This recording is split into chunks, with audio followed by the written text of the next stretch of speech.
Jake Phillips. Yn ei chwipio ddi mewn. Astles ar peniad. Ergyd o bellter gan Roberts. Phillips eto. Jake Phillips! Ar bediad gan Paul Harrison.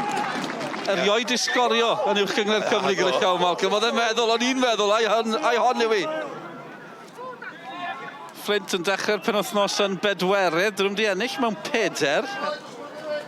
Rhediad cryf gan Callum Bratley, heibio i brobl Bratley yn herio'r Seintiau Newydd. Ewen mynd yr holl ffordd Bratley, yr ergyd yn siomedig, ond am rediad.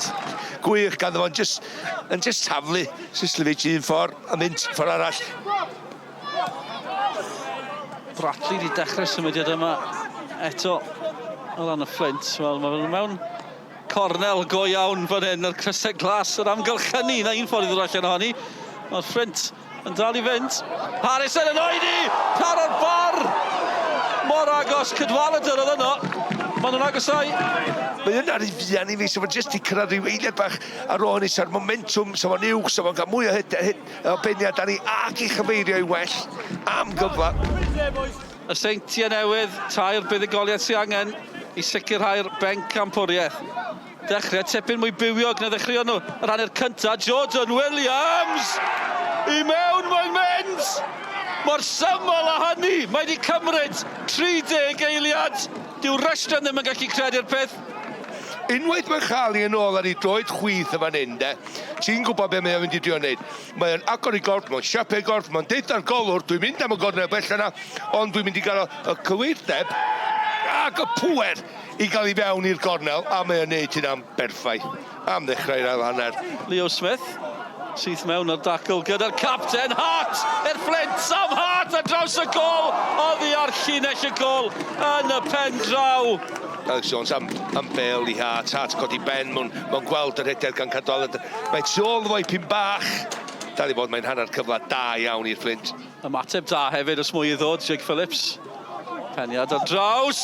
Syth i'r gol! Na chi ffordd i ymateb a'r gŵr sydd wedi disgleirio drwy'r nos Bratley sy'n dicharu. Y tafiad hyd yma, y peniad gan Michael Wild, a wedyn mae hwnna'r hanner foli. Fedith o ddim tynnu lygad oddi wrthon. Mae'n gorfod disgwyl i fawnsio, a mae'r techneg wedyn efo'i droed chwyth yn chwipio i fewn i'r gornel bell yna. Gret o gol. Seintiau gyda Leo Smith yn gadael ddi.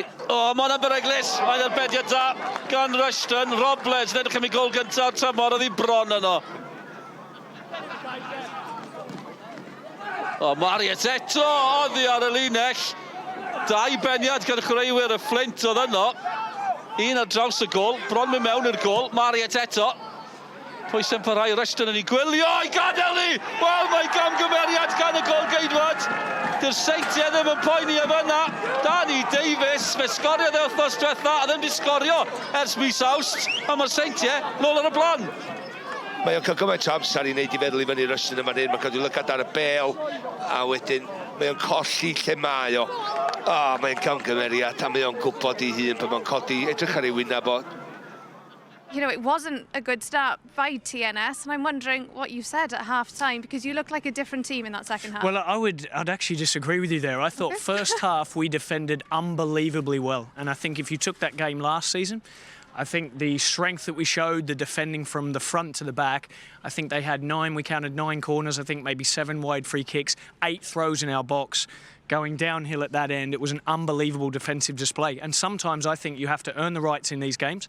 We knew what it would be like here. Flint are a quality side in what they do. And we had to earn the right to get in with a clean sheet at half-time and then be able to kick on second half, and we did that. So I'd say it was a fantastic performance first half from a defensive point of view. It's a bitter pill to swallow. Currently, I know that looking at the players as they've left the field, they look as disappointed as I feel and the staff feel.